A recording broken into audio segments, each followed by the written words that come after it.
Është zbardhur dëshmia e gruas së Roan Brahimit, e cila dyshohet se ishte shënjestra e atentatit mbrëmjen e Saintes në Tiranë. Ajo është shprehur përpara hetuesve të policisë se nuk e ka ident se kush mund të jenë autorët që ekzekutuan vjerrin e saj, Gjovalin Prendi në Lezhë, apo në lidhje me plagosjen e 4 personave në Lundër. Burime për media të bëjnë me dije se ajo ka deklaruar përpara hetuesve se nuk ka probleme me njerëz të tjerë, por nuk ka përjashtuar konfliktet që ka pasur bashkëshorti i saj me të tjerët. Gruaja e Roan Brahimit, gjatë kohës së atentatit ka qenë në Tiranë dhe jo në Lezhë, çka dyshohet se atentatorët kanë pasur informacion për këtë.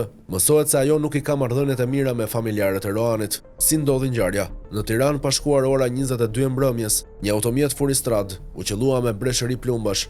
Aty udhëtonin 2 të mitur, fëmijët e pronarit të shoqërisë për ruajtjen e sigurisë fizike, Pelikani Security, Vesel Demiraj. Bashkë me ta ishte edhe miku i tyre 19 vjeçar dhe shoferi i familjes. Gjithashtu punonjësi i sigurisë te Pelikani, Arenc Stafa, 34 vjeç. Të 4 të mbetën të plagosur. Shoqëruesi i familjes, një person pas skedë kriminale, tha shkurt për efektivët se nuk ka asnjë konflikt. Edhe drejtuesi i shoqërisë Pelikani nuk ngre dot gishtin ndaj askujt se pse mund të kenë qelluar ndaj fëmijëve të tij apo shoqëruesit të familjes. Por çfarë duket se lidh dy atentatet me njëra tjetrën? Nga njëra anë një histori krimesh, nga ana tjetër një fëmijë në makinë me shoferin e familjes. Hetuesit kanë dyshime të forta se atentatorët mund të kenë ngatëruar shënjestër dhe se personi që kanë dashur të vrasin lidhet me familjen e Roan Brahimit. Gruaja e tij në Shqipëri jeton në një vilë pranë Lundrës, brenda së njëjtës rezidencë ku banon edhe familja Demiraj e shoqërisë Pelikani. Për rastësi të frikshme, edhe ajo ka një automjet furistrad të ngjashme me të familjes Demiraj, thon burimet. E për më tepër edhe targat ndryshojnë vetëm për një gërm.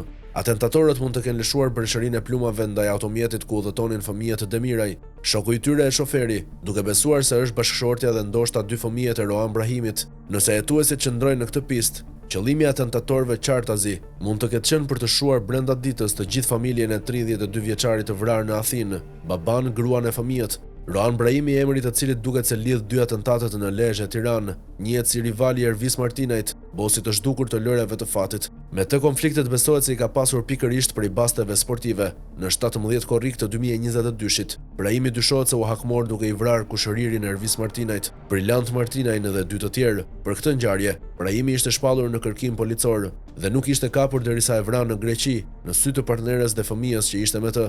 Një marrëdhënie paralele, pasi në atë dhe priste gruaja shqiptare me 2 fëmijë. Po ashtu Brahimi ishte shpallur në kërkim edhe për atentatin e 22 korrikut të 2022, ku shpëtoi Ylli Brahimi, krau i djathtë i Ervis Martinajt, por u vra Klisman Preçi në Milot 2 vite më vonë në mars të 2024-s, edhe pse në kërkim për 2 atentate të mëparshme asnjëherë i arrestuar. Roan Brahimi u dyshua nga autoritetet se fshihej pas ekzekutimit të Getian Bejtjes në Larushk të Kryes. Për këtë krim u arrestua si bashkëpunëtor kunati i Roanit, Ilir Beqaraj, vëllai i bashkëshortes, për të cilin hetuesit dyshojnë deri më tani se mund të ketë qenë objektivi i atentatit në Tiranë.